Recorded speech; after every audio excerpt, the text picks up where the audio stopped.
ఇప్పుడు మనల్ని క్రిటిసైజ్ చేసాడండి ఒకటి, మనం అదే రియాక్షన్ చేసామనుకోండి, కర్మ మనకు కూడా వస్తుంది. ఒకసారి గౌతమ బుద్ధుడు శిష్యుడితోటి స్థానానికి వెళ్తున్నాడు.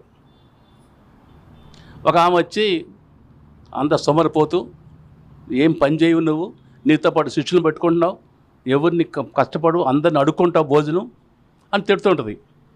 ఆయన ఏం మాట్లాడు. శిష్యుడికి, యజమానుని శిష్యుడికి కోపం వస్తుంది, ఏం మాట్లాడు. ప్రశాంతంగా ఈయన స్నానం చేసి వస్తాడు. వచ్చేటప్పుడు శిష్యుడు ఆకలి లేకుండా, ఏంటి సార్ ఆమె తెగ తిడుతుంది, మీరు ఏమి రెస్పాన్స్ అవ్వట్లేదు, మీరు ఒక్కడు కూడా మీరు మాట్లాడట్లేదు.